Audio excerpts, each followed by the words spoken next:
And let's see if we can find some exculpatory evidence in feminism's favor when it comes to domestic violence, shall we?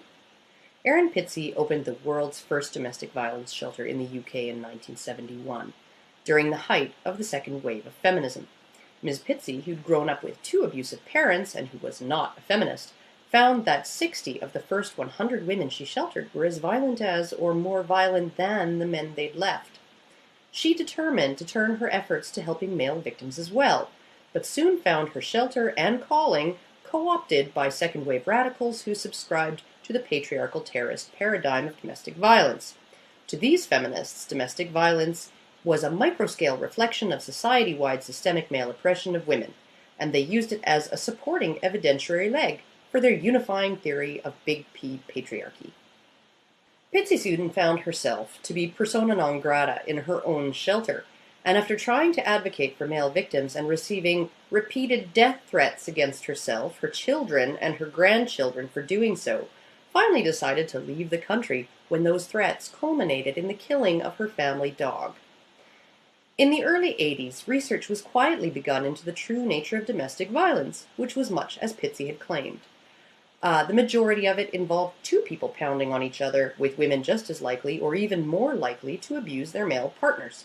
In fact, many of these studies demonstrated that severe unilateral violence against a non-violent partner was up to twice as likely to be female perpetrated than the other way around. In other words, matriarchal terrorism was twice as common as patriarchal terrorism. This research differed from feminist advocacy research because it employed a novel methodology. 1. It used random community samples instead of self-selecting ones or statistics on report, arrest, and conviction rates. 2. It asked men and women the same questions, while feminist Penn studies tended to ask women only about their victimization and men only about their perpetration. 3. It asked men and women about specific acts rather than whether they were victims of crimes. That is, it asked, have you ever slapped your partner? Or, has your partner ever hit you with an object? And 4. It asked who started it. That is, which partner hit first. When feminists criticized these studies for failing to apply context, that is, failing to consider why women were hitting, which they claimed had to be different from why men were hitting, the studies then included contextualization by asking each partner about why they were hitting and why they believed their partner was hitting.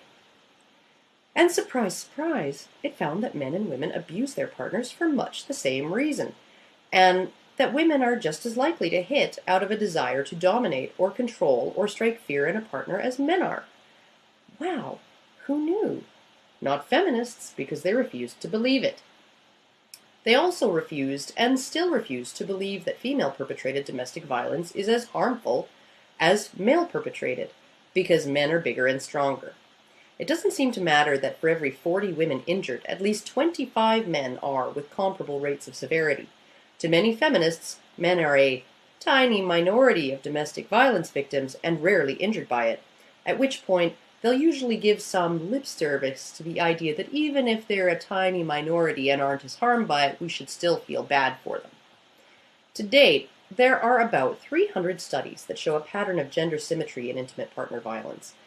As an example of the kind of feminist bullshitting that goes on about those studies, one feminist, David Futrell, claimed, without sources, that one thing these studies don't do is provide context.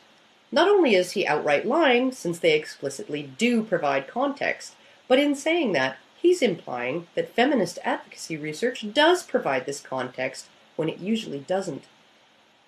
And oddly, the gender-symmetrical studies do not provide the source material for data presented to the public on government-run websites and clearinghouses on domestic violence, because feminists control that information too.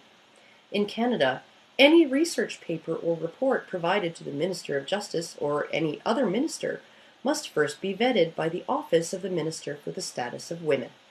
Odd how that works. I hear it works just the same in the US. How about the UK? But you know, I think feminism's culpability in our collective abandonment of male victims is best demonstrated by a little thing called the predominant aggressor policy. In the 1980s, feminist domestic violence advocates proposed a new mandatory arrest policy to counteract the tendency of many women to refuse to press charges against their battering husbands.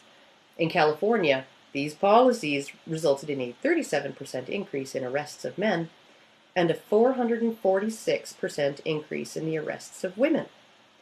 This unexpected state of affairs led feminist advocates to conclude that female victims were being arrested instead of their batterers. So what did they do? They devised and developed predominant aggressor policies to get arrest rates back to where they should be. These policies require police to consider relative height, weight, and strength, how distraught each partner is — women are more likely to show distress, don't you know — and current approved models of domestic violence, that is, patriarchal terrorism, before deciding who to arrest. And lo, arrest rates went all the way back to normal. Huzzah! I mean, never mind that sons of battered women as young as 12 are legally denied shelter in state-run domestic violence shelters simply because they're male.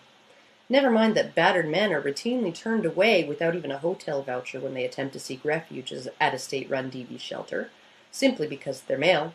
Never mind that battered men who call domestic violence hotlines are routinely still referred to batterer treatment programs instead of victim services.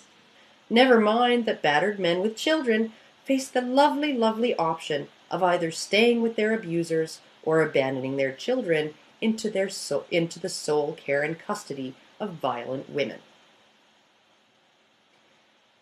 Patriarchal terrorism is the blanket theory of domestic violence that simply will not die, despite it being the most rare form of domestic violence out there. And feminist academics, research, and advocates continue even now to deny and suppress the truth about both intimate partner abuse and sexual aggression, despite a mountain of empirically sound research that proves them wrong. And why? Because feminists broke Sherlock Holmes's first rule. They started with the theory, big P patriarchy, and then set out to find the evidence. They cherry-picked enough facts to prove that both rape and domestic violence fit the model of patriarchy and were reflections of the grand unifying theory that informs their entire worldview.